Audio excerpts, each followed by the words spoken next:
पंचम श्रेणी पिला माने आज भिडियो आम आलोचना करबा तुमर ओडिया कार्यपुस्तिका बहिर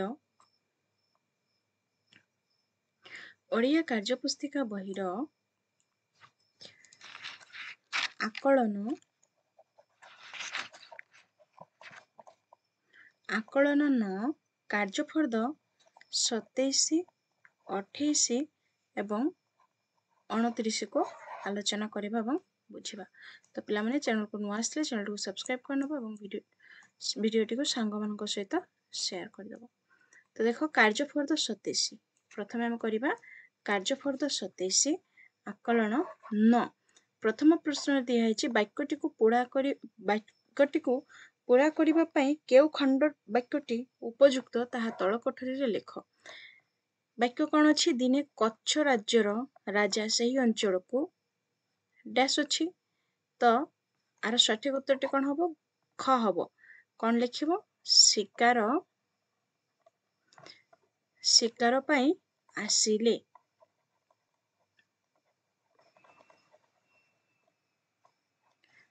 दिने कच्छ राज्यर राजा सही अंचल को शिकार पाई आसिले बुझेला। तापरे परवर्ती प्रश्न को परवर्ती प्रश्न कौन कहछि देख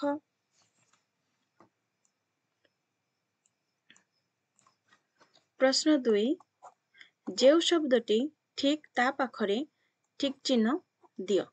मरुभूमि मरुभूमि मरुभूमि मरुभूमि अच्छी तो कौटा ठीक हम पिले एटा होचे ऑप्शन ग ठीक लेखा अच्छी तो ये ठीक चिन्ह दब। प्रश्न 3 गध और कुकुरर क्षति हिंस्र जंतु माने करू नथिले काहेकि जे उक्ति ठीक बोली भाबुच ता पाखरे ठीक चिन्ह दियो।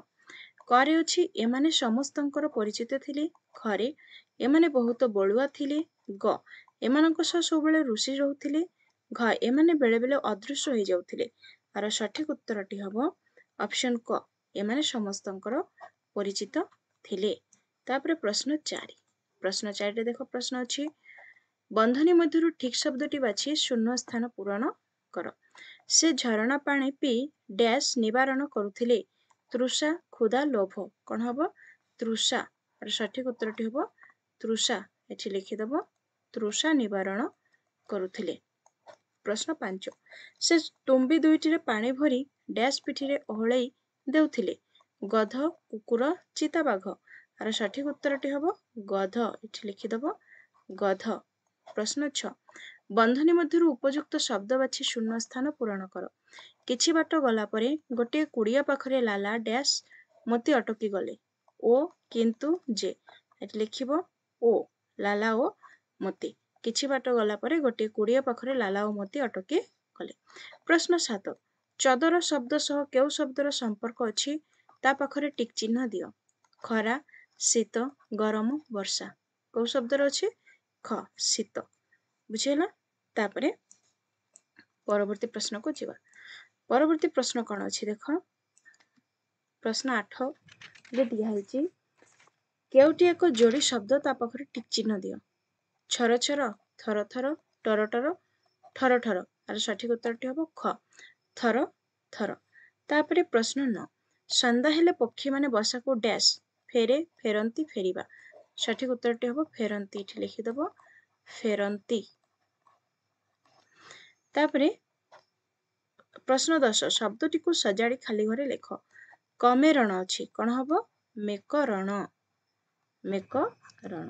तापर देख गोटे ओटर चित्र दिया है गोटे नुह एटा होची मरुभूमिर चित्र बुझिला। तापरे परवर्ती प्रश्न को जीवा। परवर्ती प्रश्न कौन अछि दा कार्यफर्द 28 परवर्ती रे अछि कार्यफर्द 28 शिक्षण कार्य 1 शिक्षण कार्य 1 आस तळे थिबा गपटी को पढ़िबा पढ़ी दियो।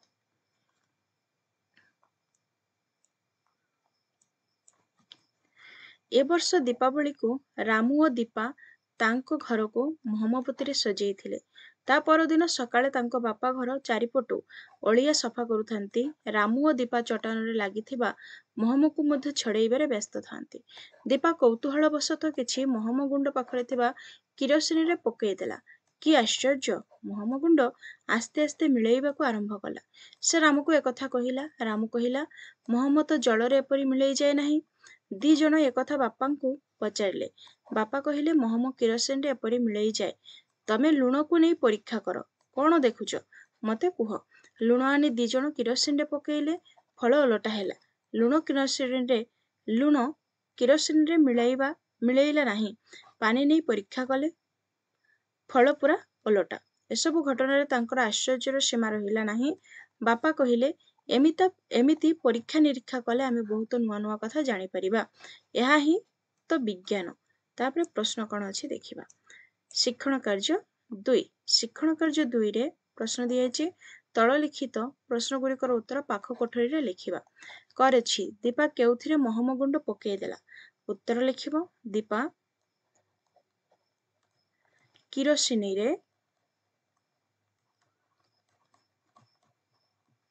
ମହମ ଗୁଣ୍ଡ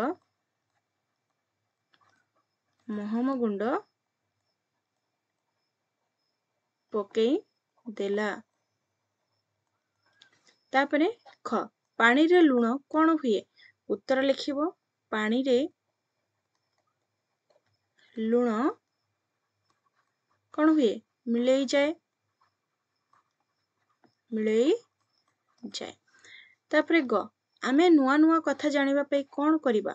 ଉତ୍ତର ଲେଖିବ, ଆମେ ନୂଆ ନୂଆ କଥା ଜାଣିବା ପାଇଁ କ'ଣ କରିବା ପିଲେ? ପରୀକ୍ଷା ନିରୀକ୍ଷା କରିବା। ଏଠି ଲେଖିବ, ପରୀକ୍ଷା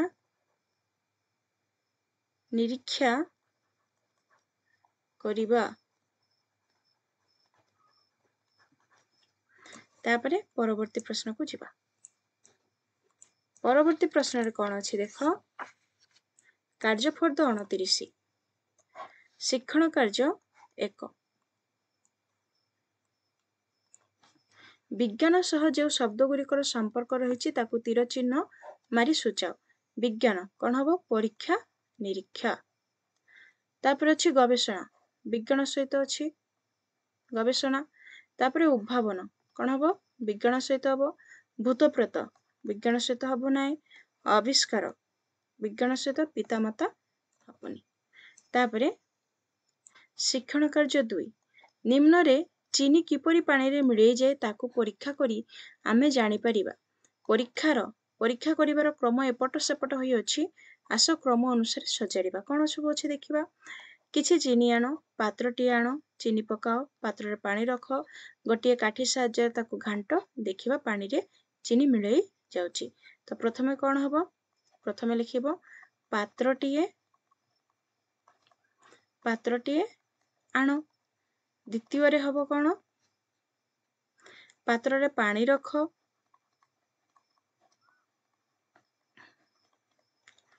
ପାତ୍ରରେ ପାଣି ରଖ। ତୃତୀୟରେ ହବ କ'ଣ? କିଛି ଚିନି ଆଣ। ଚତୁର୍ଥରେ ହବ ଚିନି ପକାଅ।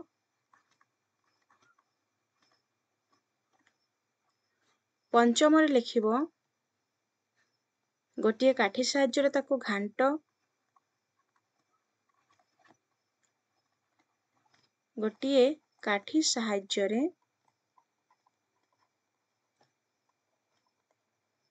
ତାକୁ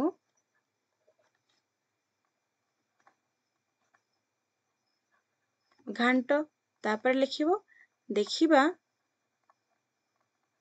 ପାଣିରେ ଚିନି ମିଳେଇ ଯାଉଛି।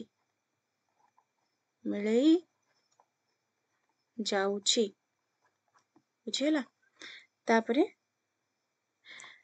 ଆଉ କିଛି ନାହିଁ। ତ ପିଲାମାନେ ଚ୍ୟାନେଲକୁ ନୂଆ ଆସିଲେ ଚ୍ୟାନେଲକୁ ସବସ୍କ୍ରାଇବ କରିବ, ତା ସହିତ ଭିଡ଼ିଓଟିକୁ ସାଙ୍ଗମାନଙ୍କ ସହିତ ସେୟାର କରିଦେବ। Thanks for watching.